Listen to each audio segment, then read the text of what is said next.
So we're going to talk about filters for your Leica, because you know what? The thing about this that I love is the convenience that it's just there, ready to go. Last thing I want to do is be screwing filters on all the time.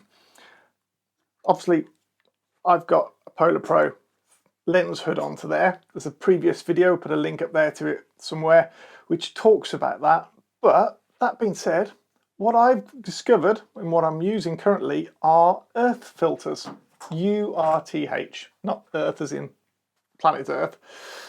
This little pouch is separate, it didn't come with it. It'd be nice if they did come with a pouch like this, because I think it's needed. But these filters are just magnetic. So you get a base one, if you buy the kit that is. That's just nothing but a cap. And then you get a lens hood one, which you could just put on and keep all the time. I choose not to.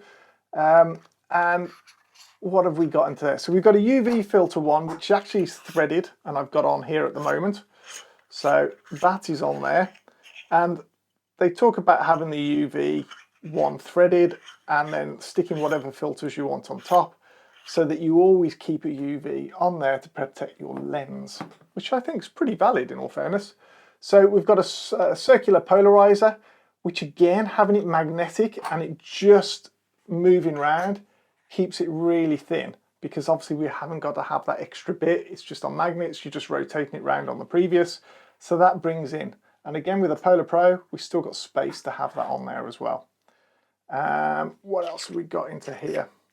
So we've got a ND, an 8 ND into there. We've got a 1000 ND as well. I've also bought on top of that the ethereal quarter, because I love mist filters. I love the effect of them. I like to have them on most of the time. So that's what I have. And then we've just got a ring as well. So if you don't want to have a UV filter onto there, you could just have the ring on and the magnets then just attach. They came with a little cleany case cover thing as well. But yeah, this case is just separate. It's nice and cheap, but it just keeps it together and keeps it perfect. I think that's one of the things they missed into those filters. They're not the cheapest filters, probably, and I don't really always want the cheapest filters. So they're classed as their plus range, so higher quality, which is fantastic. But yeah, a nice case would have been good for those, in all fairness, and that's the perfect sort of case for it as well. So the only other extra filter that I've got is a screw fit. It's not magnetic, is a variable ND. This is very specifically for video. So if I'm doing video, that's going to go on, and I don't mind the fact that it screws onto there rather than magnetized magnets.